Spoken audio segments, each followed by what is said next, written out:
तर छोटीशी माहिती आहे पण खूप महत्त्वाची आहे, त्यामुळे व्हिडिओ स्किप न करता संपूर्ण बघा। कसला तुझा थाट मित्रा, कसली तुझी मिजाज, सगळं ब्रह्मांड येतं डोळ्यासमोर जेव्हा धरावी लागते खाट। चार भिंतींशी होते यारी आणि पंखा होतो दोस्त, जरा काळजी घेतली असती हे सुईचो टोचल्यावर सुस्त।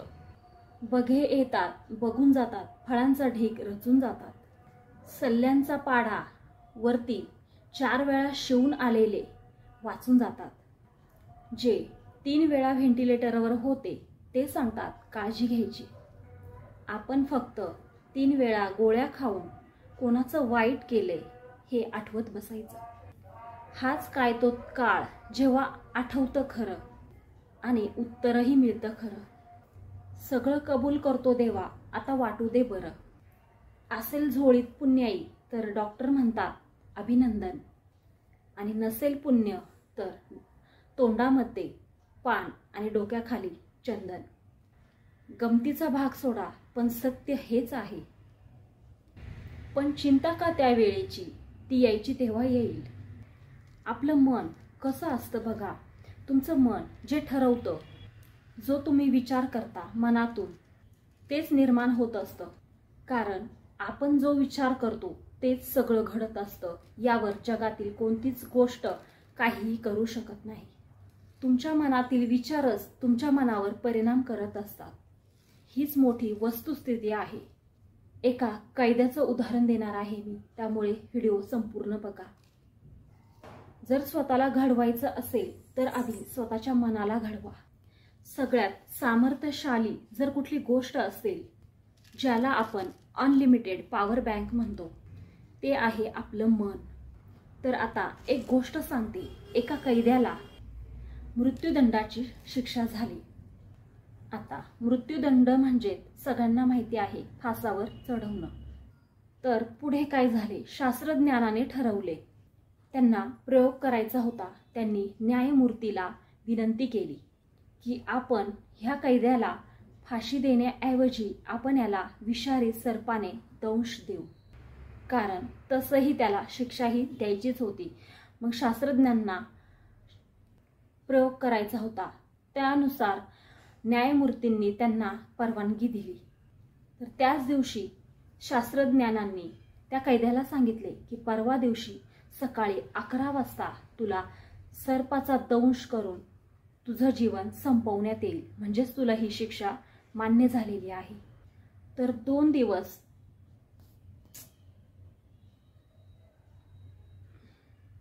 Camera हलतोय sorry. तर 2 दिवस त्या कैद्याच्या डोक्यात सतत तोच विचार घोळू लागला की आपल्याला सर्प दंश करणार आहे।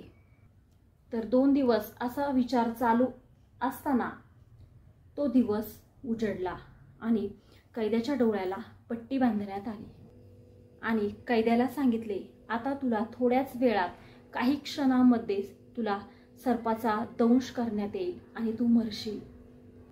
पण झालं काय, प्रत्यक्षात त्याला सर्पाचा दंश करण्याऐवजी शास्त्रज्ञांनी 2 टाचण्या घेतल्या आणि त्याला जोरात टोचल्या। तर कैद्याला वाटले की आपल्याला सर्पाने दंश केला आहे, पण तसं प्रत्यक्षात तर त्याला सर्पाने दंश केलेलाच नव्हता, पण त्याला वाटले आणि त्याच्या मनाने तो विचार करणं अधिक चालू केलं। खूप जास्त विचार केला आणि काही तासांमध्येच तो कैदी मरण पावला। तर असं का, तर तुमच्या मनातील विचारच तुम्हाला मारून टाकतो, ही सगळ्यात महत्त्वाची गोष्ट आहे।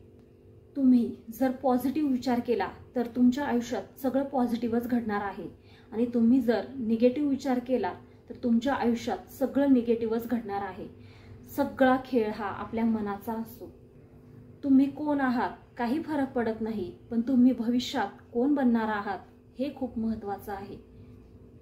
तर तुम्ही ठरवा, मला मोठं होऊन हे बनायचं आहे, तर जगातील कुठलीच गोष्ट तुम्हाला अडवू शकणार नाही।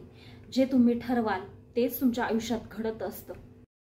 माणसं विक्रम करतात, पाय नसलेली माणसं एव्हरेस्ट चढतात, मग अडचण काय, आपण तर धनधाकट आहोत। काहीच अशक्य नाही, सगळं शक्य आहे जे काही करायचे ते एकदम मनापासून करा आणि निश्चय बाळगा. नक्कीच ते गोष्ट पॉझिटिव्ह घडत असते. सगळा विचार हा आपल्या मनावर, सगळं आपलं जसं आपण विचार करू त्या गोष्टी आपल्या घडत असतात. सगळा हा खेळ मनाचा आहे. विश्वास हे आपल्या मनावर मी करेन आणि करेनच. बघा त्या गोष्टी घडत असतात.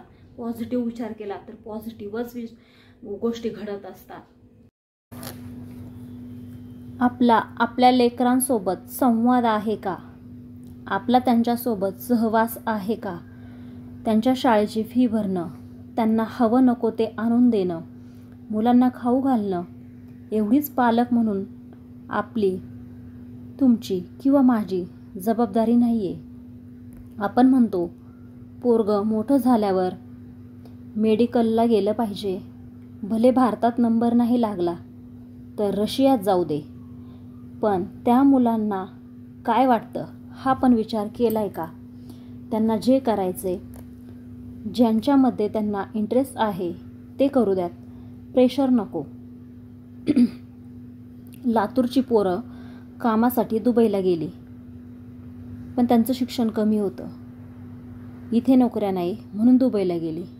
तर तिथे त्यांनी काम करता करता सोनाराचं दुकान टाकलं. कुठेही शिक्षण, हिम्मत, आत्मविश्वास पाहिजे स्वतःवर.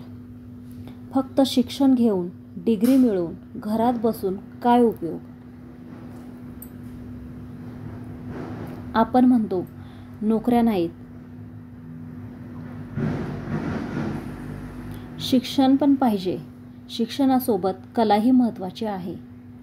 आपला विचार करण्याची पद्धत कशी आहे बघा. याचं पोरगं इंजिनियर, त्याचं डॉक्टर, मग माझं का नाही? पण आपल्या पोराला जर व्यापार करायचा असेल, काहीतरी नवीन व्यवसाय करायचा असेल तर करू द्यात, चांगलंच आहे. पण इतरांबरोबर बरोबरी करू नये. कारण आपण प्रेशर घालून काही उपयोग नसतो. ज्यामध्ये मुलांना रस आहे, ज्यामध्ये आवड आहे ते त्यांना करू देत. आपण फक्त त्यांना भांडवल पुरवणं किंवा साथ देणं किंवा त्यांच्या पाठीमागे खंबीर उभे राहणं, पण त्यांचा रस्ताही योग्य असायला हवा.